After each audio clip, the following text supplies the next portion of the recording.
Yo, welcome to episode 19 of the Elite Wrestling Club podcast, where we explore individuals' dreams and the unwavering persistence to achieve them on and off the mat.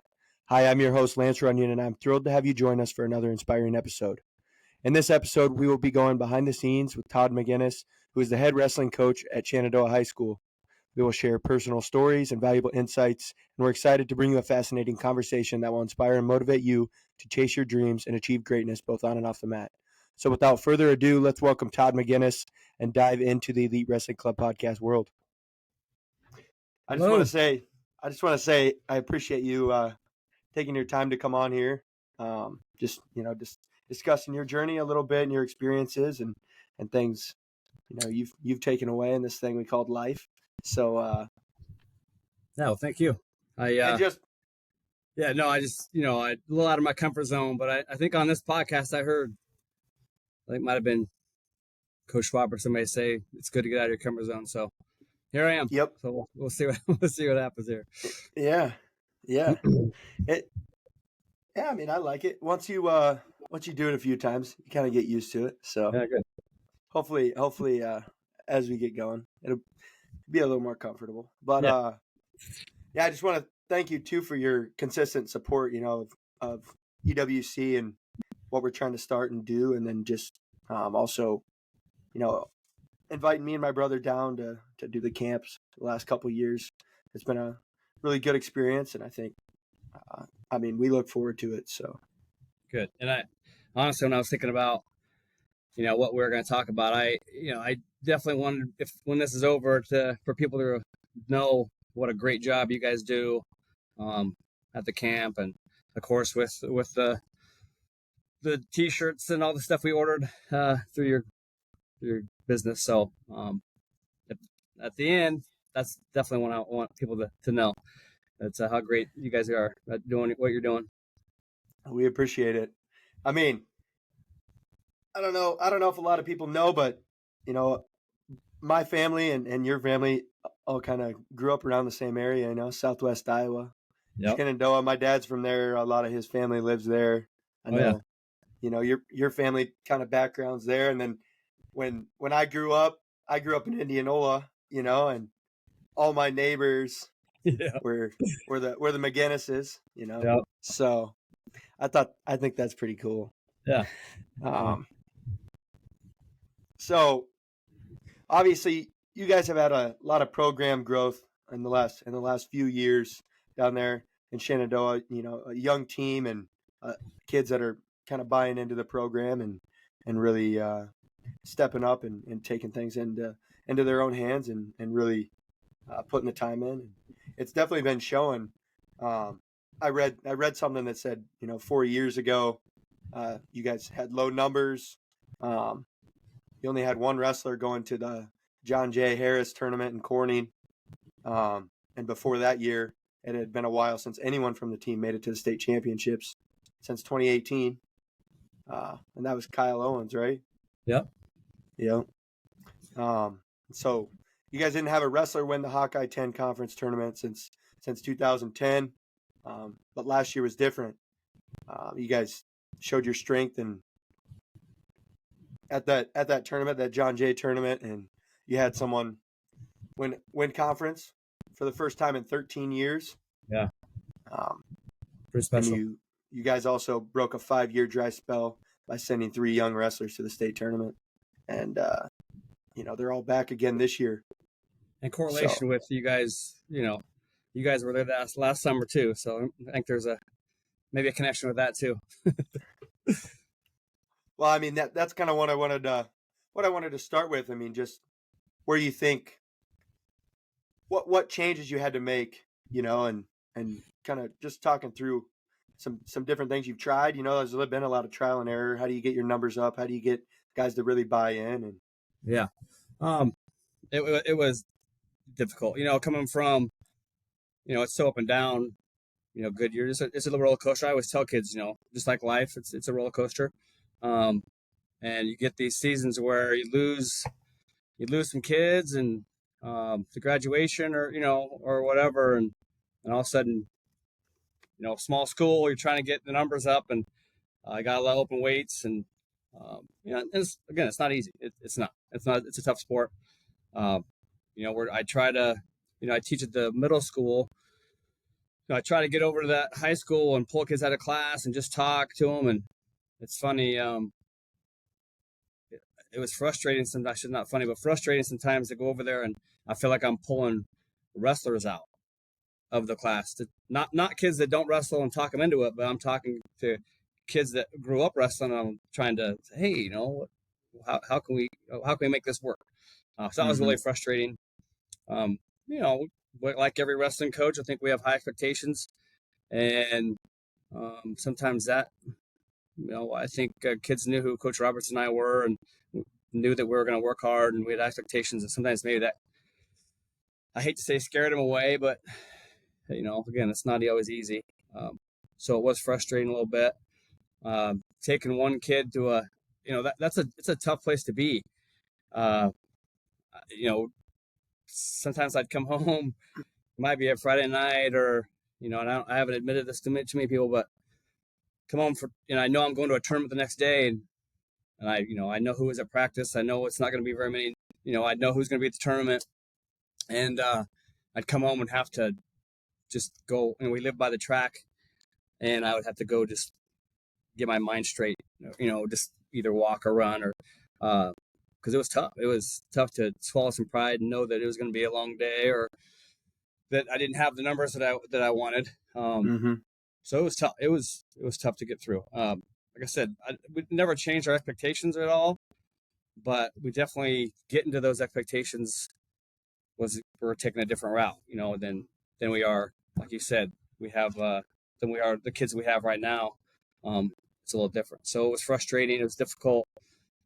You're constantly, for me and Coach Roberts, I think we were just constantly asking ourselves, do we need to do something different, or are we doing something wrong? When you're rethinking every decision you're making. But at the end of the day, having a coach like Coach Roberts, having the coaches I've worked with in the past, because I started at TJ before I came to Shenandoah, having that little group to talk to, text message, talk to after a weekend, kind of really grounded me and got me to my head where, you got to worry about the kids that are in the room. Right. Your mind, sometimes I'm spending way too much time thinking about the kids that aren't there. And, that I remember getting a text from a coach, and that, he just said, you got to worry about the kids that are there. And that really helped me get through some tough times. And you just got to keep building. You get to the end of the season and you're thinking, okay, what do I do wrong? What do I need to change? And, you're just, again, having camps, the little kid program. I have awesome little kid coaches that, and that's helped the last several years. That you get a good coach in there, and which our coach is Kevin Olson and Levi Heinhold and Ben Thompson, guys that have wrestled, and we're starting to see how that has changed. Having good coaches down there, we're starting to see those little kids come through now, and with experience, that are wrestlers and that want to wrestle and aren't scared to work hard, and so it's, like I said, it's showing. So I'm good. I mean, the first thing that came to my head was just, I guess, that expectation you talked about. These guys or these kids, they know that you guys hold these expectations, and maybe that's why they shy away. But at the same time, I think now you have a group of kids that are like appreciating the work that you guys do put in and the expectations that you do hold them to. And I think that's huge, because me personally, Doug is a guy that, if you're doing a workout, he's going to be right there with you doing the workout. You know what I mean? Yep. So you don't want a coach that is preaching things to you that he's also not working on or doing in his life. So, I think those expectations are good. And like I said, those kids that you do have now, I think they've bought into that and they've realized that it's good. Yeah, it's not unrealistic. No, and it reminds me, like, there was several years in there. Again, it's it's just kind of a recent history. But there's years in there where I would walk in because again I have to drive to high school for practice, and I'd go in the door, and it would be like, all right, what am I gonna face today? What excuse? And I had like a deep breath, and I'd open the door, and then we'd go. Today, the last couple of years, it's been like you said, these kids that, man, I get in the resting room and they're there, they're already kind of working or messing around, playing, having fun. They make me smile. Like it's been real enjoyable. Um, like you said, with these kids that I have right now, that the wrestling, that's what they do. That's who they are, and um, they love it, and it's been a lot of fun. So Before we kick off today's episode, we want to give a big shout out to our first sponsor, the Wash Bar. Get ready to prepare for a standout car wash experience that goes beyond the ordinary. At the Wash Bar, you're in control with services tailored to your liking. Your wash, your way, as often as you like. Your satisfaction is paramount. The team remembers your preferences and ensuring consistent top quality service every time. Their app and online tools make customizing your wash effortless. At the Wash Bar, it's more than just a car wash. It's a community. You get to know the friendly team and enjoy free root beer for kids as they await their car's transformation. Experience unmatched cleanliness with advanced technology. A clean car is more than a luxury, it's a sanctuary. They offer 24-hour self-service bays, free vacuums, and more. Don't miss the exceptional car wash experience at the Wash Bar, which is located at 1125 Fountains Way in Cedar Falls, Iowa. Drop by today for a unique car wash adventure. I just wanted to give a special thanks to our sponsor, the Wash Bar. Let's get into today's episode. Yeah, and then another thing that you said was just having those other coaches to stay in contact with, network with, ask questions. Hey, we didn't maybe have the year that we wanted to have. What do you think we could do? Whether it's pushing a private club, hey, these guys need to go work out at this school in the summertime, or right. travel 30 minutes and go roll around with this kid. Finding partners, finding people that want to put in the work too. And I know that's what, like Millboy, when I had him on here, he talked a lot about really picking other coaches' brains too. That's how you grow, and you're like, I don't know everything. I'm a thief, big time. I like I said, Coach Mans at Little Central. He's somebody I coached with when I first started. He's been a big part of who I rely on, talk to, get ideas from. Has been always great to coordinate over Christmas break or even before a district or a state, something like that. So, like I said, I've gotten a lot of, like, you get ideas that way. You go to someone else's practice, what to do. That's how I've survived. Let's get through it. Yeah, at Southeast Polk, we even did stuff like that during the season. We'd have like Christmas break or whatever. We do different track workouts and stuff, but like New Hampton would come down, and they were a powerhouse at that time too. Mm-hmm. And they'd come down and work out. We'd do like a morning workout on the track, and then we'd go and have practice with them in the afternoon. So it was pretty cool, like just to have somebody else to wrestle with, and then you're able to kind of see what they've been doing and what they're used to, and then they're stepping into our world, what we're doing and what we're used to, and they're like, we don't do these track workouts. That's great. And we've incorporated a lot of things over the years because of those coordinated practices. So you're right. It's been nice, and it's just great to see. And like I said, I'm lucky enough to have awesome friends and coaches like that to further my career. Yeah, too, and that team camaraderie is crucial, for success. It's, I guess, how do you get that unity for your athletes, and how has that contributed to your team's growth? I know you mentioned, you walk in now and they're ready to go, they're horsing around, they're excited to be there. Yeah. It starts with good leadership. I know you've been to our camps the last couple summers, and you've seen Owen Laughlin as is our he's been our captain. I'm sure he'll be our captain this year. I let the team votes every year. I think he's been the last 2 years already, so I'm pretty sure he'll be to throw him up. So throw him up there. He's kind of been our go-to. He's been our leader, and he wrestles all year long, which is great. And it's kind of starts with him. He kind of leads us that way. He does our warm-ups. He works hard. They see him do well in the classroom. Like I think that starts there. And then we just have good kids, that want to be in, like we said, want to be in practice. We try and have a little fun too, when we can. And we been going to taking kids to like a duel at Nebraska. They're real close here.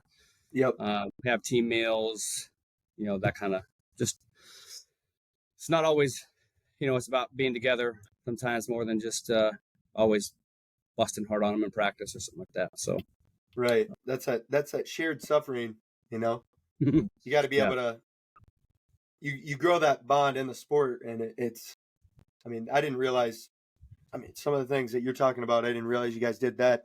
That's really cool. Like the team meals and stuff. Because that's something we do here, and that's how you grow that bond even tighter, and it's like, not only am I busting my butt at practice with my buddies, but now we get to go have a team meal and be who we are and outside of wrestling too, and grow. And we talk a lot about, you don't have to be friends. You don't have to be best buddies, but I think you have to respect the fact that they're a wrestler. You don't have to go hang out after, and we discuss how you gain respect too, and that's working hard. Show everybody in the room that you're working hard and getting after it, and we've been pretty, like I said, we've been pretty lucky to have people like Owen. Jacob McGargle's another one that wrestles. He was a freshman last year. He's wrestling all year long. But just even our older kids that if somebody, we're doing a drill, and there might be one person that's left, the whole team screaming for him, something like that. That's and sometimes it's not initiated by me. It's like our captains, our leaders that do that. So it's like I said, that domino effect. Yeah. You just needed, I think it sounds like you just needed a guy that wanted to take the reins and say, right, our coaches put a lot of time into this. We gotta start giving back to them too a little bit. Yeah. And that the camaraderie thing too. Like we have morning workouts. We run stairs, and it kind of depends on the morning. But our numbers over the last 3 years for those have, I don't really, kind of depends on what we're doing, but I don't really say it's mandatory all the time. And kids are showing up. They know who's going to be there, and they know it pays off. And you have those matches where maybe it might be an overtime or a close match, and we win at the end or win in overtime, and you kind of reiterate like, hey, why we won that? It's because you were running stairs at 6. You were at practice, right. Something like that. So that's helped also too. That getting those numbers up. Yeah, and then I just want to get a little bit of your background too. So if you want to share, just a few of your experiences and sure, just a background in wrestling or coaching, whatever. Yeah.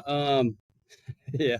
Well, my dad's one of 12. He had 5 brothers, 6 sisters, and so when I was growing up, my uncles were going through high school, and so wrestling was that's what we did. Like I didn't know any different. That's just I was able to watch most of them. My uncle Steve or my uncle Tim, who was an older than my dad. My dad was second out of the 12. He was the first wrestler in Shenandoah to make it to state. I think they lived in Ankeny first and came to Shan. My uncle Terry was the first conference champ Shan had, and my uncle Steve was the first state place winner. And I had a couple. In my kind of wheelhouse growing up in the later '80s, my uncle Matt and Mike were wrestling. So I lived at all those tournaments. I went Yep. state tournament. I watched my Uncle Matt wrestle at the state tournament. That's kind of that's what we were gonna do. I mean, we were gonna wrestle. So I definitely wrestled as a little kid, traveled around. My dad took me, all over the place. We um, there's a little club over in Fremont Mills, like the Tabor Volunteer Fire Department Club, whatever. We'd go wrestle as a little kid. Um, so I think I still have my first, like my first place is like a mini peewee at 49 pounds or something wild like that. That's funny. But we grew up wrestling. That's just what we did. I had plenty of family to watch and watch go through it. So, um, and then I have two younger brothers that also wrestled. High school. I don't know. I guess looking back, I just thought it was pretty automatic that what was going to happen. Watching your uncles be successful, state level and stuff. I just never know. This never worked out. I just plenty of excuses. I've always said, whether it was I don't know immaturity, maybe a little bit of bad luck, I guess. But it just I just had a kind of a bad relationship with leaving high school. And not that I did anything different than anybody else cutting weight, but I look back sometimes and I never did it the right way. And it always seemed like I was pretty miserable, like everybody else, trying to make weight. And sometimes I don't think that helped my head all the time. Yeah. But I kind of had a bad relationship, I guess, leaving, and I was ready to be done. I thought I didn't get my goals that I wanted. I was pretty sour about it. And again, no one to blame but myself. Definitely could have worked harder, I guess, looking back. You can always look back and think that you'd love to go tell yourself, go do something different, Yep. Yep. I tell my kids the story all the time. I'm like, you got to know yourself. I remember, it was a Sunday tournament. We'd wrestle on Saturday, of course. I think I might have been a junior or sophomore, maybe. And I tell the high schoolers this all the time. And I go to this, my brothers are wrestling, like maybe at AL. And and I'm thinking Sunday's my day. Like I wrestled yesterday. I'm going to take it easy. So we're at this tournament. I'm eating a candy bar or maybe drinking whatever, drinking a pop, thinking it's my day off. And there's a kid that's at another wrestler at another school, and who very good wrestler, of course, but he's watching his younger brothers, and he's also going to run it and coming back and watching it run it. And I was like, whoa, is this, my eyes were open to, there is no day off. If your body can take it, you got to know yourself. And that's kind of how I tell the kids. I'm like, you got to know yourself. If you need a break and you know your body, then take it. But for watching that guy that kid to go do that, it really opened my eyes to like, I need to pick it up. I need to pick it up a little bit. So that helped too. But like I said, I just had a bad relationship, I felt. And I played football or wrestled, ran track. Yep. And so I didn't do, I maybe went to a couple freestyle things, but I really didn't pick up that, which looking back would have been really, really, that really helps out. Those kids that do that. So I decided to play football, in a little NAIA school, Peru, for a couple years. And again, I went through some injuries, maybe a little immaturity again. When I got done with that, when I knew I was probably going to be done with sports in general, my brothers were coming through high school. My middle brother Trevor was going to be a junior. Tyler was going to be my youngest brother was going to be a freshman. Matt Anderson, who goes to wrestle, he went on to wrestle at Iowa. He was coming through also, and I think just talking to Jorgensen, and I was going to transfer to Northwest Missouri State in Maryville. We kind of had this conversation about, was there any way I could, get back whenever I could. I think he kind of recognized that there needed to be something with this wild crew he had coming. There needed to be, changing the room a little bit would be a good thing. Looking back, and so I tried to work my schedule out where I could get back, and honestly, that changed for me. I mean, that set my path. That got me back to loving the sport. I mean, working with those kids and seeing the success and their hard work. Matt Anderson, who, man, he was dedicated 24/7, 12 months out of the year. I mean, that kid he knew what he wanted, and that brought everybody else up, a level. And he, wrestling with him and those kids, my brothers, and Matt Fletcher was one that also went on to wrestle in Nebraska too. That got me that, I would love to go back and change some of my decisions when I was in high school, but it definitely set my path and made me kind of give me what I do today. Like, I don't want kids to experience what I go out of my way to make sure, that they have a positive experience. And so, coming back was probably one of the smartest decisions I'd made to work with those guys and work with Coach Jorgensen. Again, like I said, made me love the sport again, set my path to be a teacher, to be a coach. I knew then what I wanted to do. So that was probably, not that I'm known for many wise decisions, but that was definitely a wise one to come back and work with those guys. And those guys were, man, they were so good, man. They, got a third place trophy. It was 98, maybe it was 97, somewhere in there. And it was pretty cool to see that. And be able to work with my brothers too was pretty awesome. So that kind of set my path. And then graduated, and my brother Tyler graduated in 2000. And so I was off and looking for a job, and I definitely wanted to coach wrestling, coach football. That was my thing. And so I ended up in Council Bluffs at TJ. Okay. And a funny story was with that is my former AD in Shenandoah when I was in high school was at the time the AD in Lewis Central. And I remember he pulled me into the Lewis Central, his office at Lewis Central, talking to me about taking the job at TJ, like convincing me this is the job you want.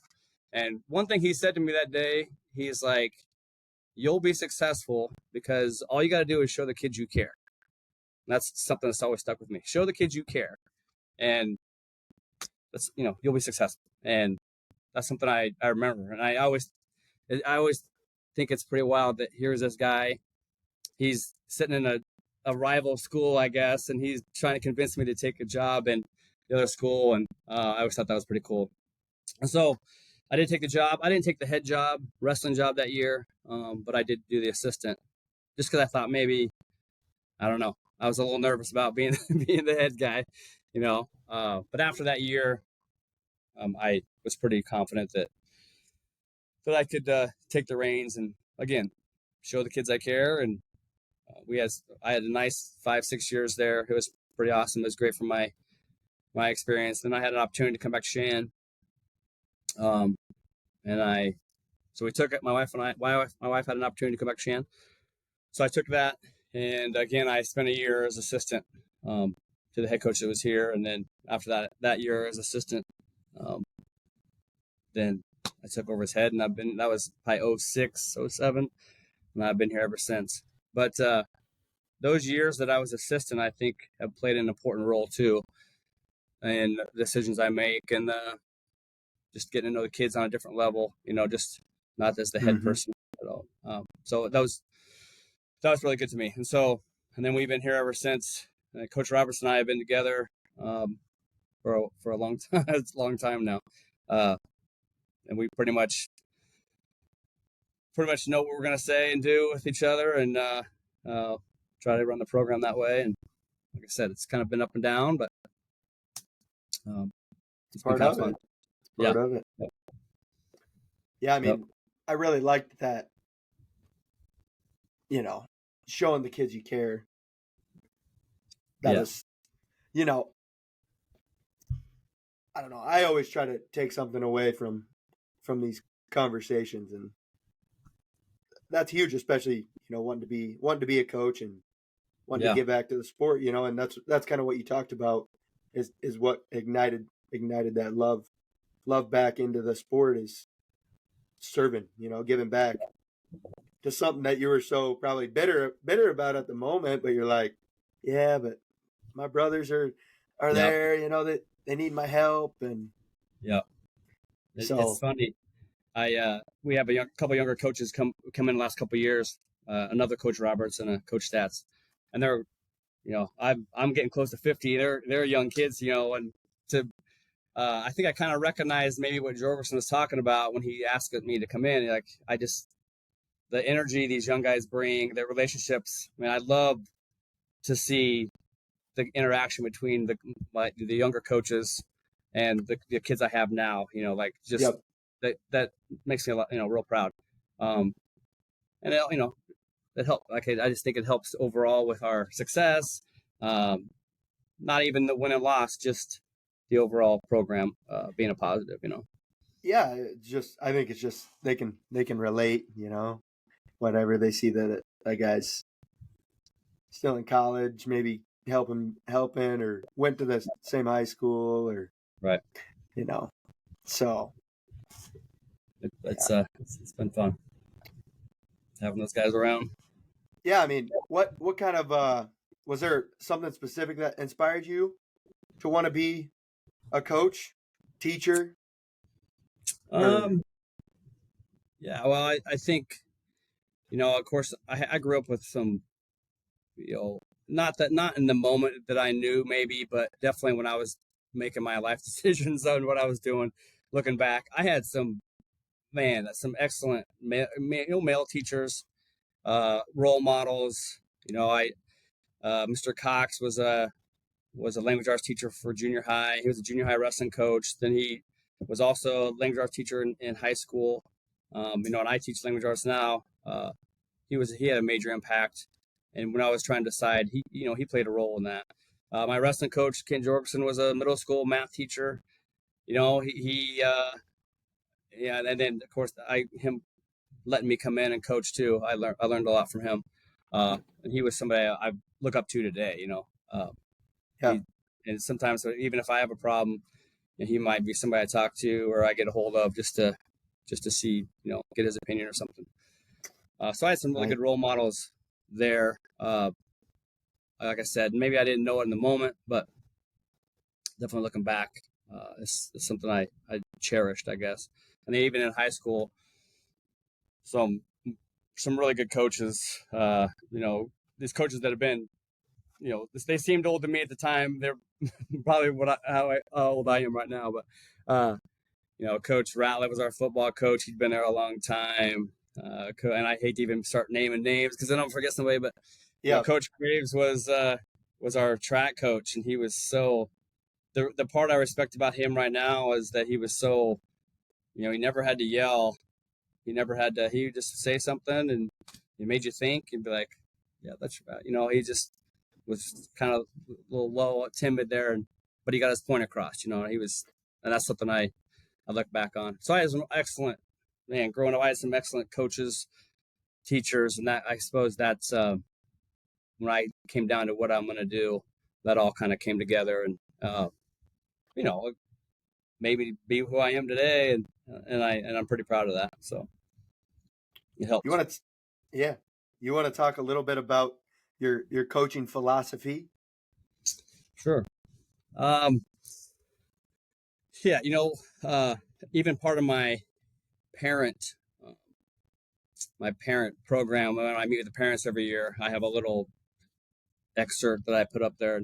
It's basically just saying that we are what we make ourselves is basically what I'm getting across. But I in my little paragraph, fancy paragraph, I kind of just say we're going to use hard work.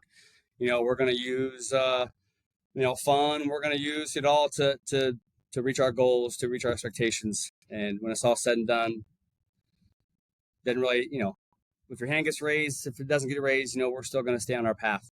And so that's kind of where I start. And then after that, I want the kids I want them to work hard. I mean, I want them to,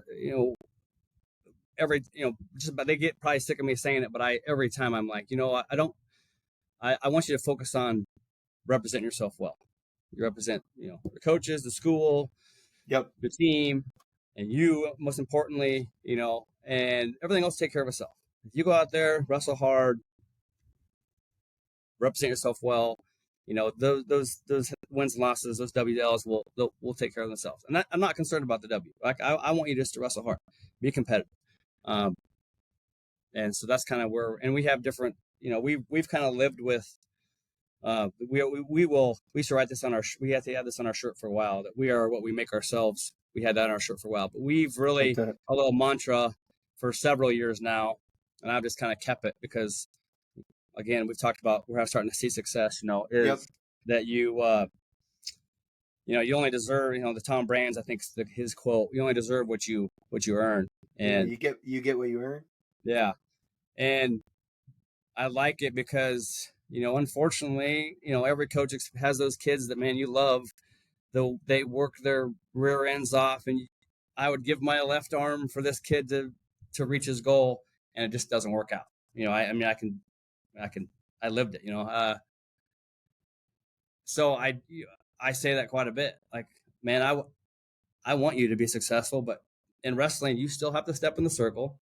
You still have to go earn it. And unfortunately, there might be some kids that, outliers that maybe didn't work as hard, but when they stepped in the circle, they still earned, So that's been kind of our little mantra for several years now. Now that we're starting to have success too, that you have to earn it.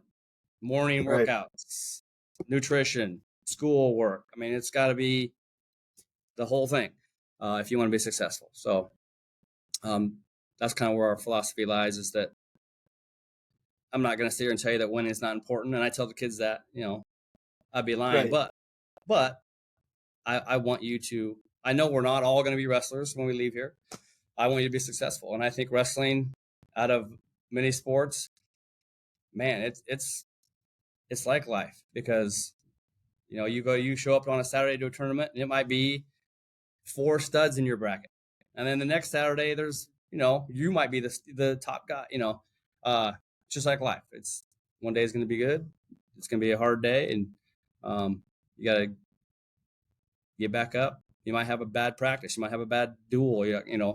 Uh, Right. the tournament. I mean, I honestly, my kids that play football, I'm like, you guys got to be, you have to be the best player as far as play to play, because wrestlers can't hang on to anything. You got to have the shortest memory possible, because if you get taken down and I'm going to pout about it, well, then you're probably pinned, and so, with football, like, bad play, if you're hanging on that bad play, now you have 2 bad plays. So I just think that wrestling teaches you, it is going to teach you about, good things in life, other sports. I just feel like it's one of those top sports that teaches you, and gets you better and get you prepared for life, get you better in other sport. I just think it's one of those ones that, um, more than other sports that can teach you that kind of stuff. Before we move ahead with today's episode, give a big thanks to our second podcast sponsor, Iowa Ortho. Iowa Ortho provides top-notch orthopedic care.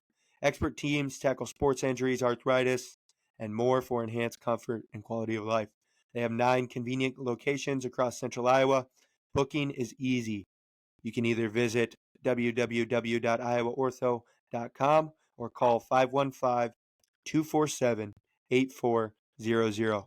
Explore their unique services like the body composition scan, which is perfect for athletes.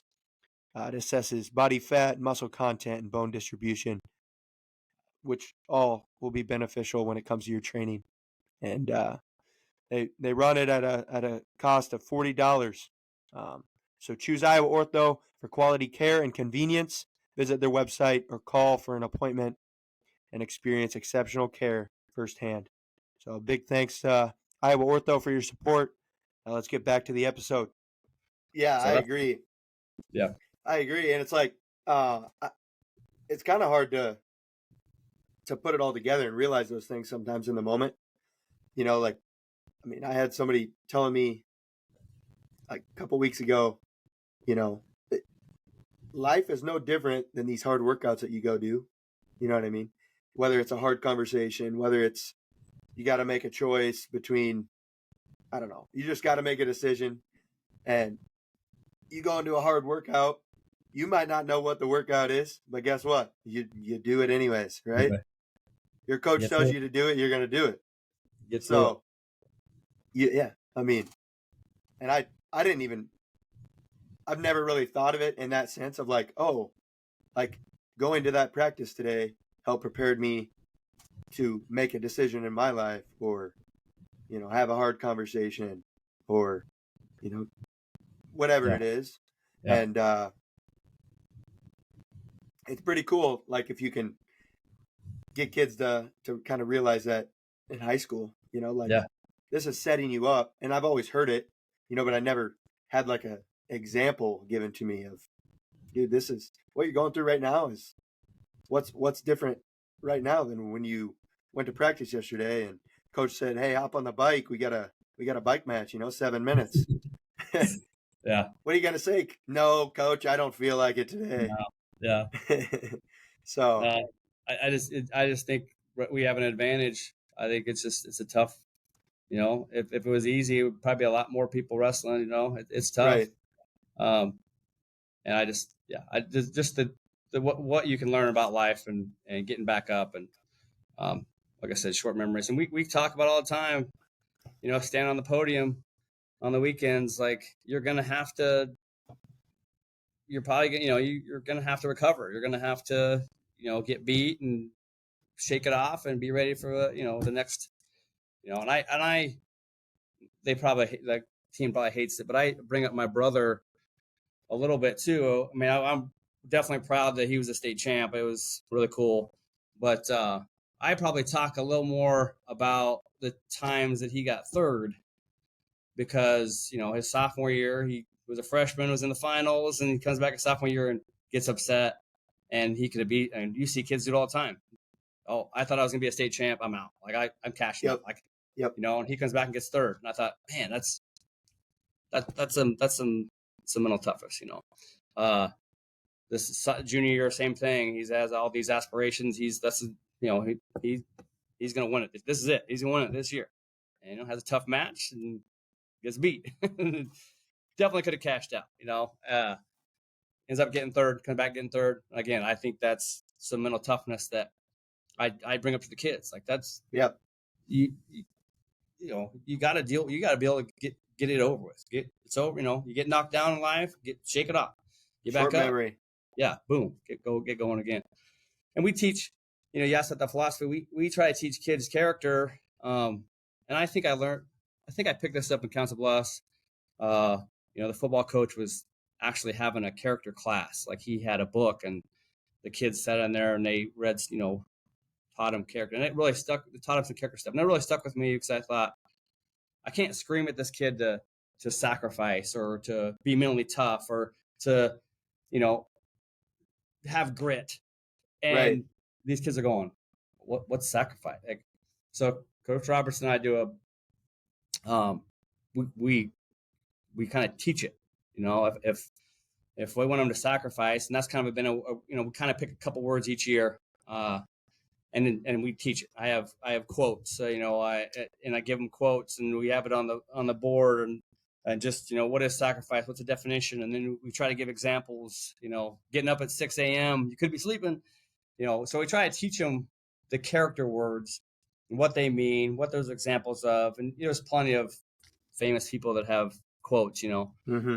Yep. So I'll cut them out sometimes and give it to them just to, kind of reiterate and make sure that they know what it is. And that's I love that. It's been pretty successful. I'm pretty proud of that. Whether or not it's made us more successful or not, I think, again, walking away, I hope kids maybe applied it. Maybe it might not have been in wrestling. Hopefully they applied it maybe in life or football or whatever, whatever it is. So I love that. That's something Coach Schwab did. So his 3 things are selfless, gritty, and coachable. So over COVID, when we were away, weren't with each other, and so we would do these like Zoom calls and like these little meetings, and he kind of like challenged us to learn or like think about what those words mean to you. And then when we came back to campus, we'd have like a meeting and we'd all get up and share in front of everyone. Hey, what does selfless mean to you? Give me a experience or time or, whatever it is. That's good. Because he also wants us to be able to speak in front of people, and I think that's something, a lot of people are scared of, but good. everyone is. That's what you got to realize, nobody's not nervous or, not a little anxious before a speech or when they just get Yeah. called on and you got to step up and just say something, so I like that. I might steal that. I might be a thief again and steal. there you That's pretty go. good. I like that. Well, We're probably I was go ahead. thinking then a word we really focused on this year was gratitude, on our team. So like Yeah. being And you guys talk, grateful for the opportunity, taking advantage of every opportunity. yeah, and you guys talk about that at camp too. Yep. This summer. Gratitude. Yep. That's good. I Yeah, I like that love that. because kids, I sit up there and give them definitions, but you have another peer say it, it's going to mean a little more. So Right. I might thieve that. Yeah, you should. You should. Oh, that's good. Yeah, the other quote I was thinking of, just when you were, laying out your values or your core values is how you do anything is how you do everything. That's something I probably said at camp too. Yep. That's posted right outside of our locker room. And when you go to you're talking outside of wrestling, right? Yeah. It can apply everywhere. Well, if I don't get my sleep in today, I'm not going to be able to have a good practice. Or if I don't get my schoolwork in, well, then you shouldn't be able to go to practice. How you Right. do anything is how you do everything. You want to be good at wrestling, well, then be good at school too. Yeah. So that's one thing, we really try to implement too. So, It's tough. It's tough for high school kids. I mean, to have them realize like, hey, school is school is number one. Yeah, you gotta get that right. done. Nutrition, sleep, like it's tough to get those kids sometimes to realize that.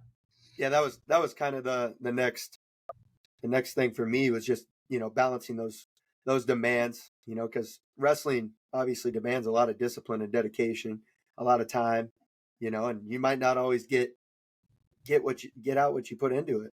That's Right. that's the one thing. I mean, you were talking about a little bit too. I could commit my whole life to this and still never reach my goals. Right. So, Yeah. I mean, it is what it is. Sometimes you can't control everything. But how do you help your athletes balance the demands of, training, competition, and then also academic and personal lives as well? Balance. Yeah, that's tough. Just aware, trying to make them just aware for one that listen, like this is a luxury here. You being able to wrestle or you in a sport is, that's this is you get to do this, right? I mean, this is not something you have to do. But we try to talk each week about grades, and we have a wrestle of the week we give too.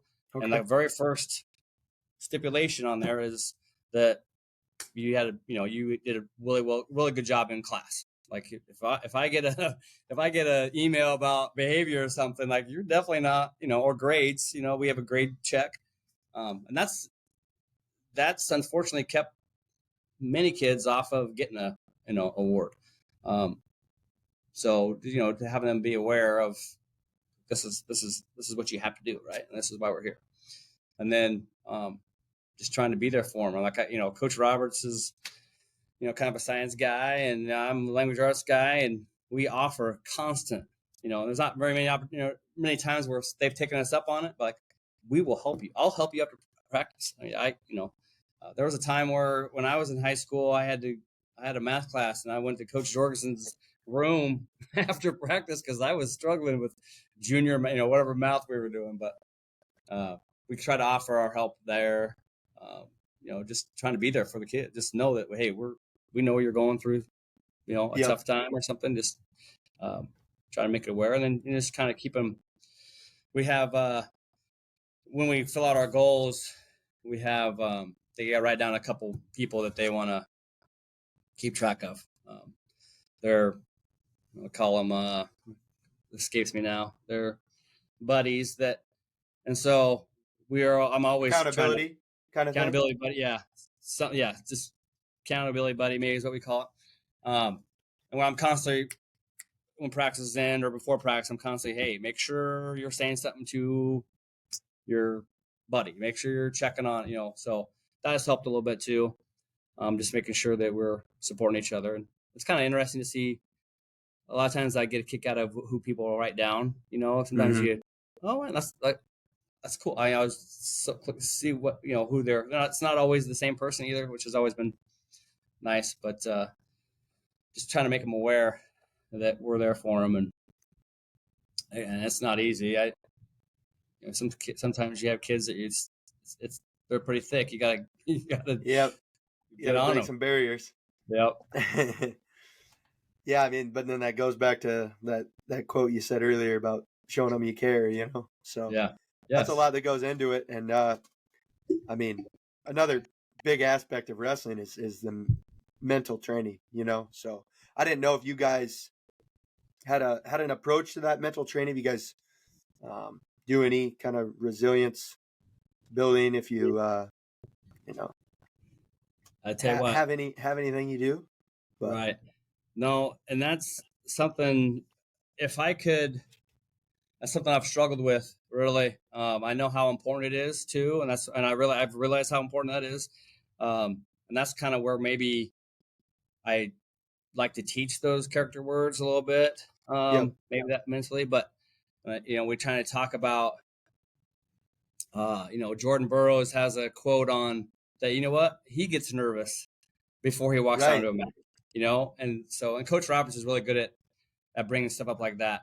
Um, but I wish I was better at that mental game. And I've talked to even parents before, and they ask me, "Hey, what is something they could do?" And I've kind of struggled with that because I know how important it is. So we just try to, we talk about mental imagery a little bit, but it's nothing I've ever sat him down and done with. But I'll okay, talk about, like, hey, when you're laying down to go to bed, or you're relaxing, go through your setups, go through your shots, go through your escape, whatever. yeah, um that visualization is yeah, huge.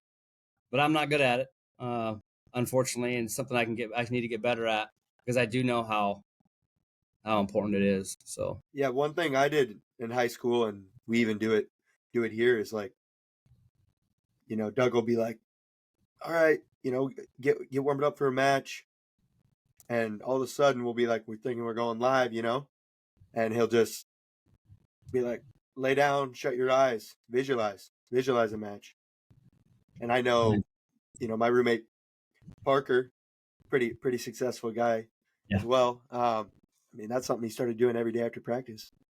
Every day after practice, lays down for 5 minutes, 10 minutes, whatever it is. He just sees whether it's technique. He's going through technique he learned today, or different positions he was working through, or if he's like, all right, I'm going to put myself at Kansas City 2024 Nationals today. I'm gonna go win it. I'm gonna visualize my opponents and the duels. When we get our schedule out, we know who we're going to be competing against. So why not wrestle them in your head before you even step out on the mat against them? I that's think a pretty lot good. of that comes with confidence too. It's like that's kind of how you build it. You got to have Yeah, confidence in what you're doing, and yeah. unearned confidence is ego. So you gotta earn confidence. Yeah, So that's good. I had a um, coach, one of our Elks coaches, our young kid coaches, and then he also helps out high school and does our freestyle Greco. Coach Levi, he just recently talked about his high school coach at the state tournament doing okay, what you just said. Had him sit down and went through. Hey, we go to weigh in. We're walking yep, out for warm ups. Like, what, you're in the first period, and I thought, man, that is that's good stuff. Like, that's you know, so man, we need to incorporate something like that a little bit in there. wrapping up this week's episode, we'll give a big shout out to our final sponsor, Mulligan's Brick Oven.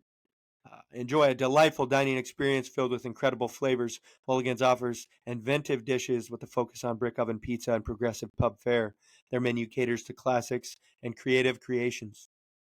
And don't miss their wide ranging beer menu, carefully curated to complement their cuisine.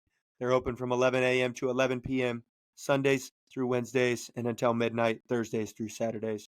Mulligan's lets you savor their culinary delights and explore beers. Experience a culinary adventure at Mulligan's Brick Oven, Grill, and Pub. Thanks again to Mulligan's Brick Oven Pizza Grill and Pub for their continued support.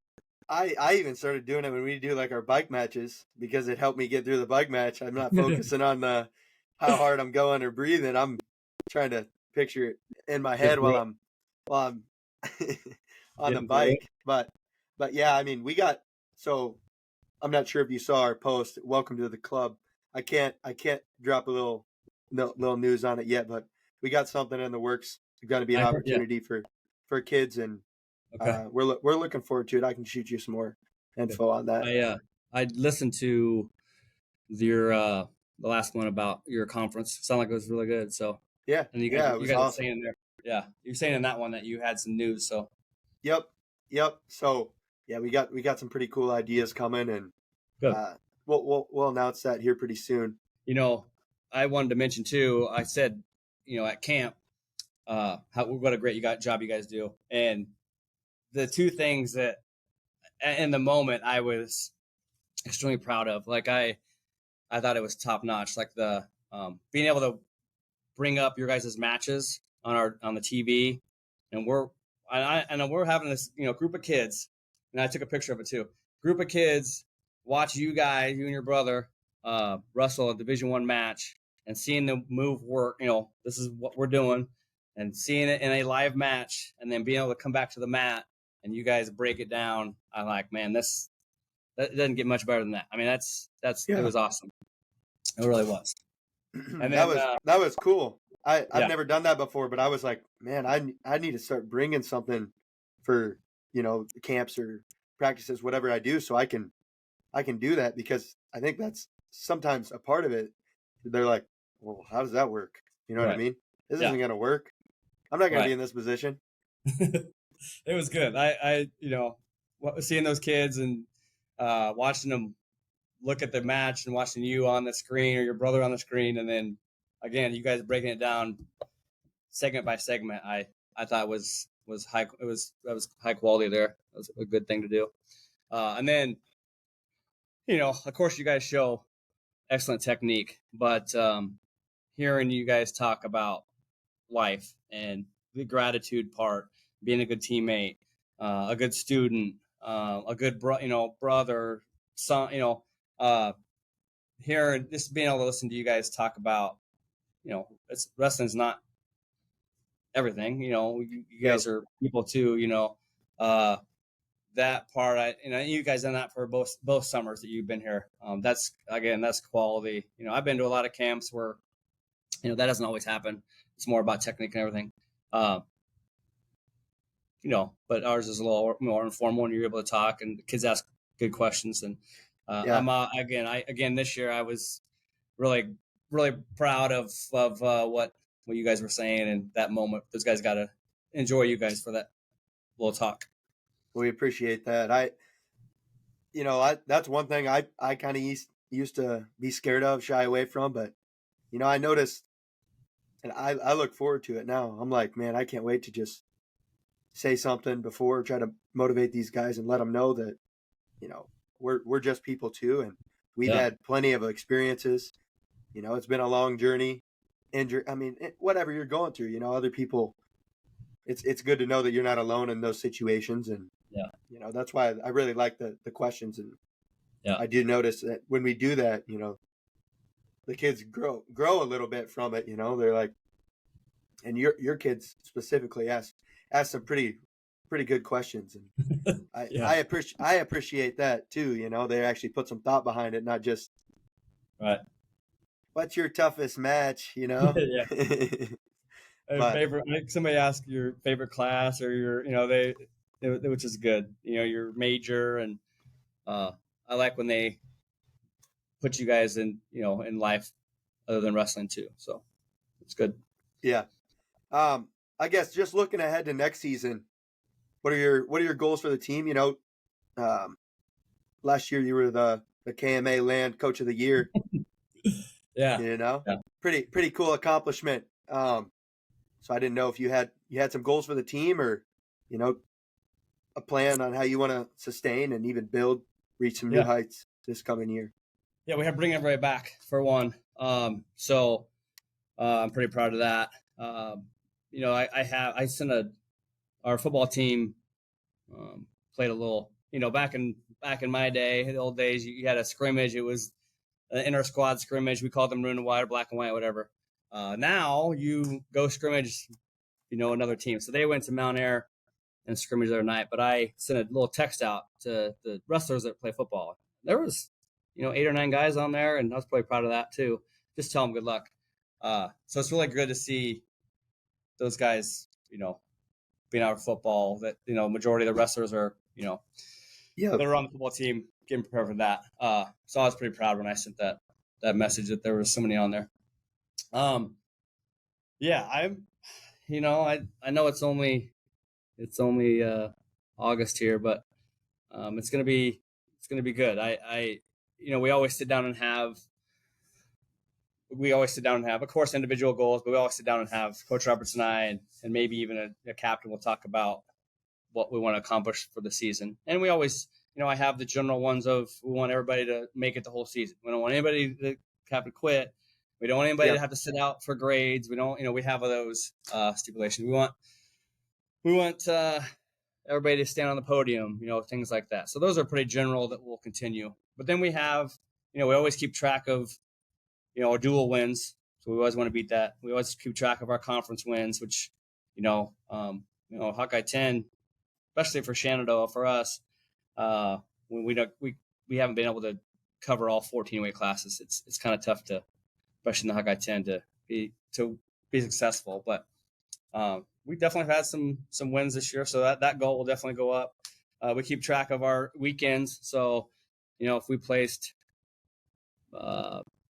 we go to Friend, Nebraska. If we got 5th last year, we want to make sure we score more points and try to beat more than 5th place, better than 5th place.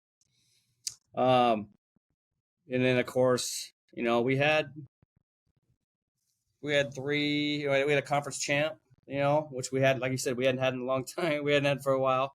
So we'd like to get more guys on the podium there and maybe get a couple more conference championships there. Would be a nice little goal. And then, of course, having 3 state qualifiers is pretty special. Coming off of, like we said, it's been a while since we've had one. So, we're pretty close to having 4.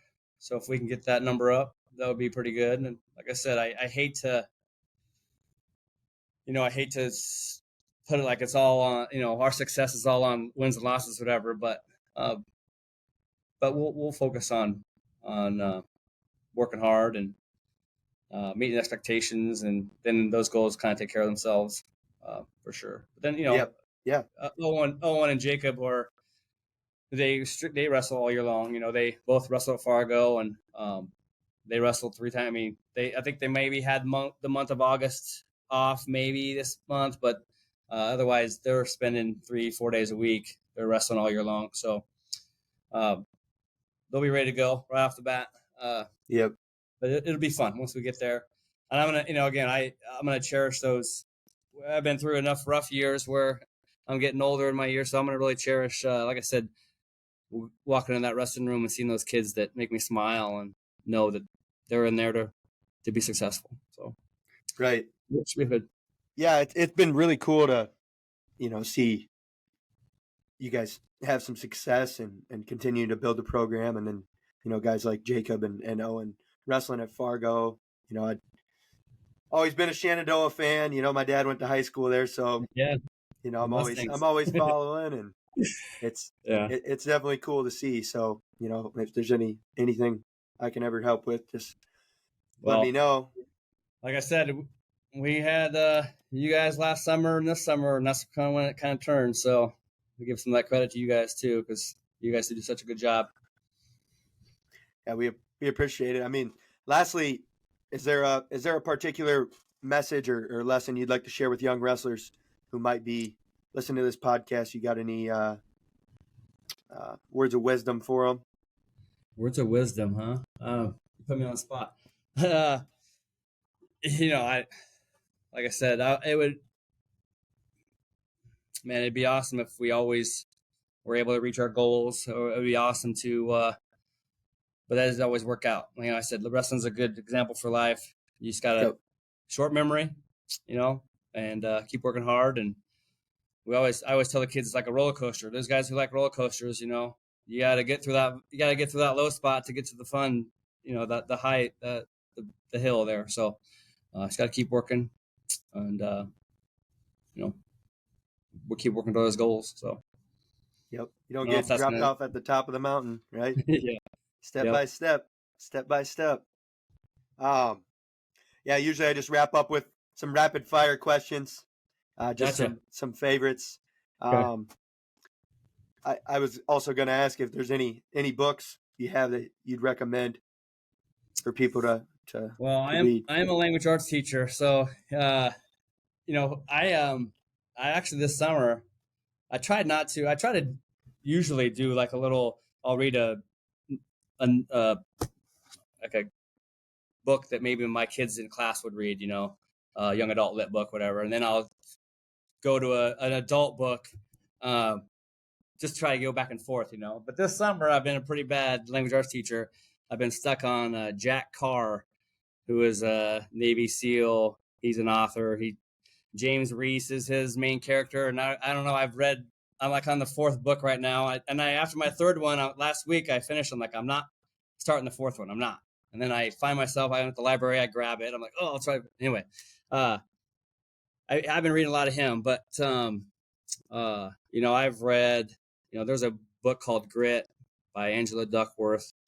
I went into reading that book thinking maybe I'd come out with more of a definition for what grit is, and Right. it was a book that I'm glad I read, and I feel more comfortable talking about it a little bit. But in the end, I think it's a tough word. It's to teach and to know what that is. You kind of have to figure that out for yourself a little bit with Yep. that. But I would recommend that book. I've read the David Goggins. I don't know if you know who David Goggins is. Yep. Yep. He's kind of a wild character, but Stay hard. yeah, Stay Hard. That's right. He's got his book is pretty good, man. You go into it thinking, man, you're gonna read this book about how awesome this guy is and all these miles he runs, and it's a book about failure. It's a book about never giving Yep. up. And Right. I haven't got to the Right. second one yet, but Never Finished is the second one, right? what's that? I think it's called Never Finished. Yeah. I haven't got to that one yet, but I have that one. I haven't read the first one. Yeah, it's again, like I said, it's amazing. It's about him failing. It's about how many times that he's like, you know what? I don't care that I failed. I'm going on. Yep. I really like that one a lot. I've read all the John Gordon ones too. But He's got some good stuff too. yeah, he does. I was trying to think. They kind of all mesh together now. It's been a kind of a while since I've read those, but there's a book called The Edge. It's older, and that's kind of I can't remember it's a wrestling guy. It's an older book, but I use that quite a bit when I'm looking for definitions of sacrifice or mental toughness, or and it's got a lot of quotes in there. I kind of use that as my go-to. There, no, I think those are my books that I've done lately, anyway. So that's awesome. I'll have to get that Grit book and yeah, look into that a little bit. It's definitely nonfiction. It's interesting to read. Yeah, I'm into the personal development kind of books. So I read like Ryan Holiday. He's got a few good ones. Stillness is the Key, Ego is the Enemy, Courage is Calling, Discipline is Destiny. What's the name again? His name's Ryan Holiday. Holiday. Okay, I'll have to check that out. Yeah, they're pretty good. Coach Schwab got me into those, and I just like I had to read them all. And then now when I read a book, I'm like, man, I might just reread those forever because they're so good. He kind of lays it out as in like a story, like he goes through like a background of like all these different people, like these that go through their lives and their experiences and how they've overcome things, and maybe that gives us kind of history and knowledge of these people that that maybe was a president or like a I don't know historical figure or famous person, and their different trials and struggles that you'd have been like, I would have never guessed that they went through something like that, Right. or that they had that disease, or whatever it is. So it's pretty cool. All of those are pretty cool. So it's amazing how they'll we think that somebody you look at them and think, oh man, they have a perfect life or something, and no, a lot of it had to do with failing first. You know what I mean? So yep, and it never ends. The suffering, the sacrifice, all that stuff never ends. That's, I think, to me, what I've kind of realized is that's what life is. That's how your breakdowns create breakthroughs. You know what I mean? Yeah. So I like that. That's good. I want to get into these rapid fire, and then we'll wrap it up. But what's your favorite place to eat? Favorite place to eat? We're talking Shenandoah. My kids are really big fans of the Depot and the breakfast. Oh, yeah. So they like their mini or Mickey Mouse pancakes. There you go. So funny. we end up there quite a bit. But if I had to pick, there's a place called the Drover in Omaha. It's a steakhouse. It's our go-to if we're gonna go somewhere and eat something nice. That's where I go. So sweet. Yeah. What's your favorite movie? Favorite movie? Ooh, nice. That's good. I find myself, Rocky series, the Rambo series, maybe, Sylvester Stallone. You like Creed? Some 80s. Yeah.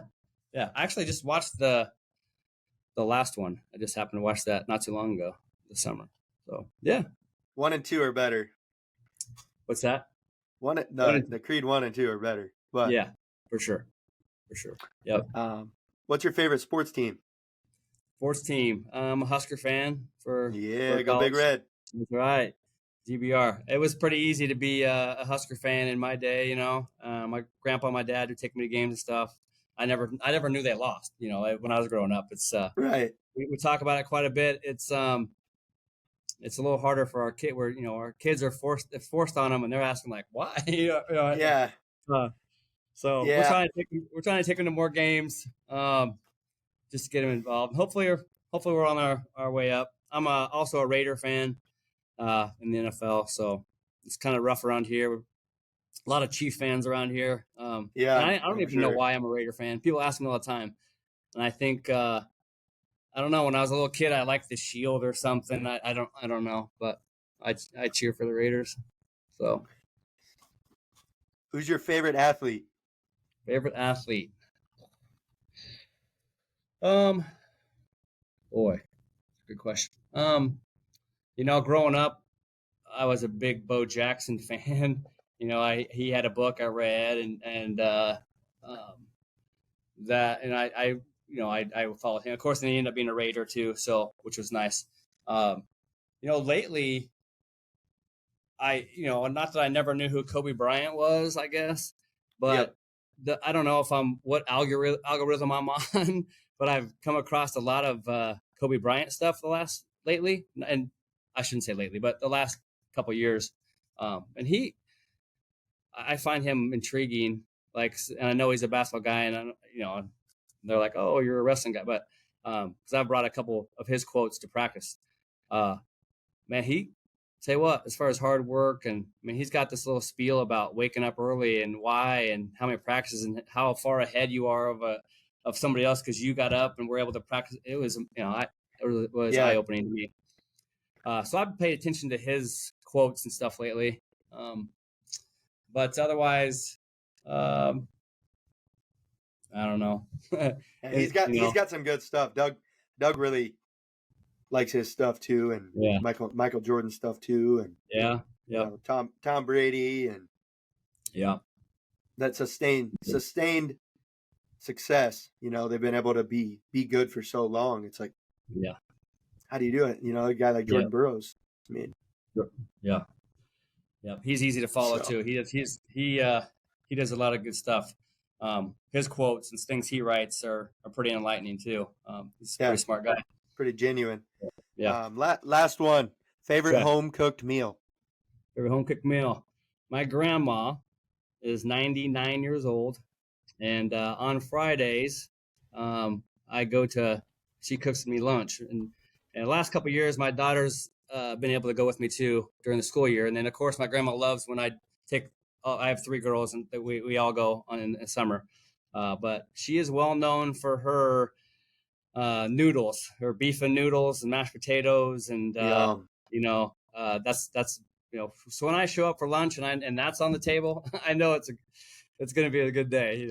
I don't get Yeah, it that's every awesome. week. I don't get it every week, but I get it quite often. And it's pretty good. And the amazing thing is, I roll in and it's just me, and I'm like, Grandma, like, who's coming to lunch? No, just you. And I'm like, we could feed 10 people with the food that's on the table, like, oh. So I'm eating extra, trying to, you know, no portion control at my grandma's house for sure. And then you're like, good thing I got this track right by my house. Yeah. Eesh.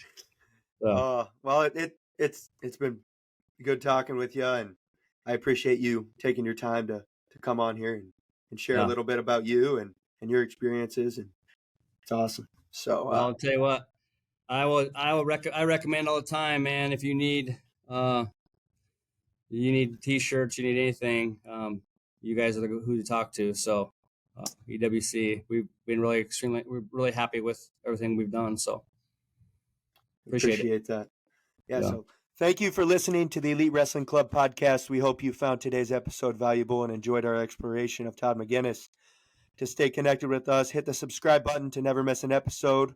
We release new content every Monday. Leave a review on YouTube, Apple, and Spotify. Your reviews help us reach more listeners and provide valuable content. Visit the Elite Wrestling Club website and follow us on social media for questions, topic suggestions, or to connect with our community. If you love this episode and you would like to donate, you can do so using our Elite Wrestling Club PayPal or Venmo, which is located on our website, which is elitewrestlingclub.store. You can click podcast and then hit the podcast website button in yellow, where you'll see the donation heart in the top right corner. These donations help us to continue providing remarkable content for you weekly, as well as improve your experience for future episodes as well. Exciting episodes are coming, so stay tuned and join us next time for more inspiration. Thank you for being a part of the Elite Wrestling Club podcast world. Keep exploring within to inspire others.